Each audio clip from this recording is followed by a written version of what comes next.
Did you know that 1 in 10 women suffers from endometriosis? And it's Endometriosis Awareness Month. So joining us in the studio to talk all things gyno and endo is Dr. Bevan Brown from Sydney Adventist Hospital. Thanks for being here, Dr. Brown. Thank you very much. Now, I know that endometriosis, as we just found out, affects a lot of women.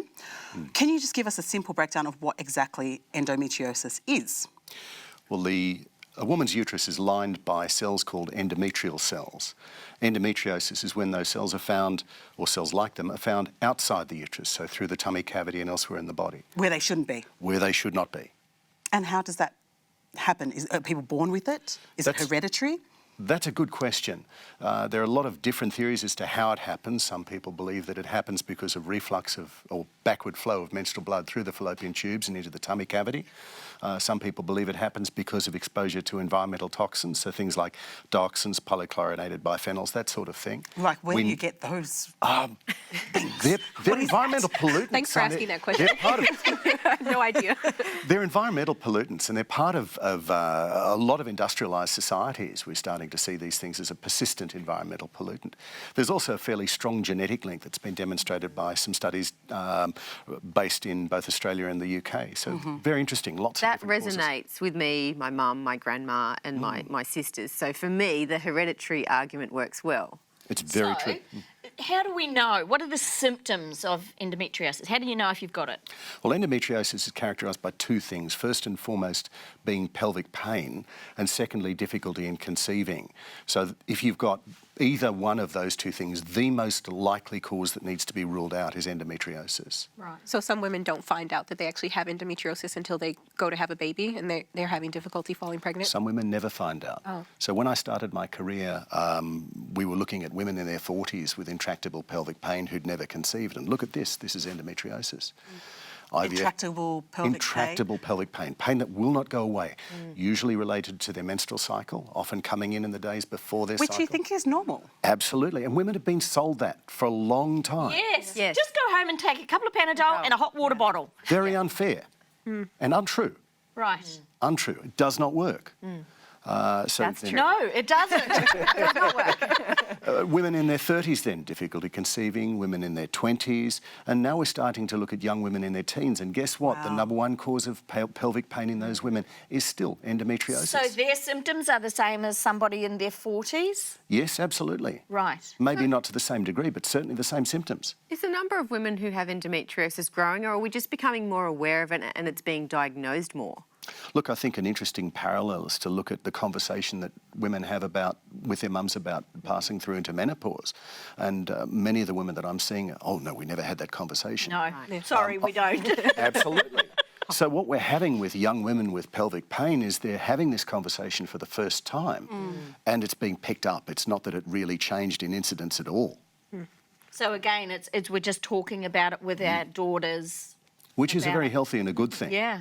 Is there any kind of cure for it, or is there any, we've talked about the symptoms, but is there any hope, or what's the treatment for endometriosis? Well, endometriosis is unfortunately a disease that keeps coming back and coming back and coming back. But what you can do is you can do a lot of work to minimise symptoms to start with. You can certainly address deposits of the disease within somebody's pelvis with keyhole surgery, laparoscopic surgery. Is that the only way to investigate if you've got endometriosis, through keyhole surgery?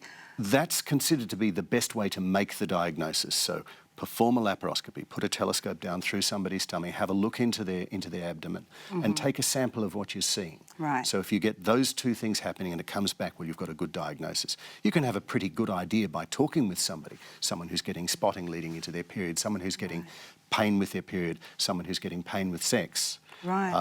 And it's not small pain. This is the sort of pain that keeps people at home, unable to work. I know that there's productivity concerns with women who are affected by endometriosis. So is there different levels of pain? Like, do some women suffer more with endometriosis than other women? It's an interesting thing. There are a number of different levels of the disease. It's certainly staged along a stage of 1 through to 4, where 1 is the least severe and 4 is the most severe.